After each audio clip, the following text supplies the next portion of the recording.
हवामान अभ्यासक मुक्काम पोस्ट गुगळी धामणगाव तालुका शिरूर जिल्हा परभणी। आज आहे 20 एप्रिल 2024।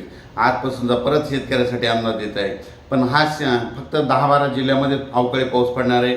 म्हणून त्या भागातील शेतकऱ्यांनी कांदा असो कांदा असो हळद असो तुम्ही तुमची झाकून ठेवण्याची तयारी ठेवायची। सांगायचं झालं तर 20 एप्रिल पासून ते 28 एप्रिल दरम्यान महाराष्ट्राच्या दक्षिण भागाकडे पाऊस पडणार आहे आणि कोणत्या कोणत्या जिल्ह्यामध्ये पासणार आहे म्हणून हा अंदाज लक्षात घ्यायचा।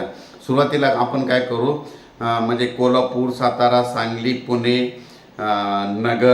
नगर, सोलापूर, उस्मानाबाद, बीड, लातूर, परभणी, हिंगोली, नांदेड, यवतमाळ आणि यवतमाळपर्यंत ह्या पट्ट्यामध्ये पाऊस असणार आहे। त्याच्यानंतर तुम्हाला एक सांगू इच्छितो, बीड जिल्हा देखील आहे, त्याच्यामध्ये बीड, जालना देखील आहे, म्हणून हे अंदाज लक्षात घ्यायचा।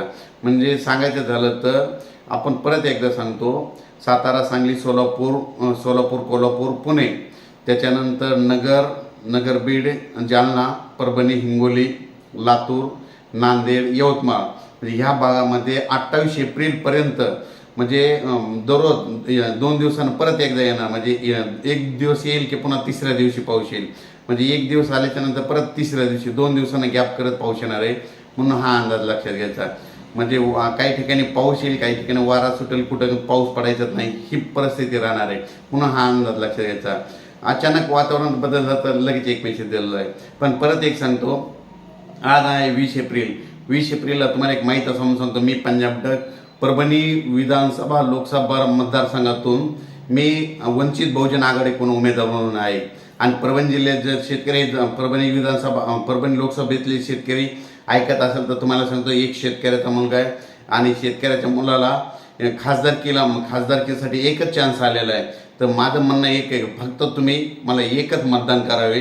तुम्हाला एक सांगू इच्छितो, भविष्यामध्ये शेतकऱ्याला कधीच म्हणजे खासदारकी लढवण्याचा चान्स येणार नाही। योगायोग आलेला आहे, वंचित बहुजन आघाडीकडून तिकीट दिलेलं आहे, म्हणून शेतकऱ्यांनी माझे जितके चाहते त्यांनी मला फक्त एकच मतदान 26 तारखेला केलं तर खूप चांगलं होईल। तुम्हाला एक सांगू इच्छितो, म्हणजे परभणी विधानसभेमध्ये परभणी लोकसभेमध्ये संपूर्ण मला शेतकऱ्याची साथ आहे, म्हणून तुम्ही मला माझं जे चिन्ह आहे निवडणुकीचे रोलर, म्हणजे सांगायचं झालं तर मराठीतून दबाई यंत्र, म्हणजे ह्या दबाई यंत्राच्या पुढील बटन दाबून मला विजयी करताल ही अपेक्षा ठेवतो। थांबतो। जय हिंद, जय महाराष्ट्र।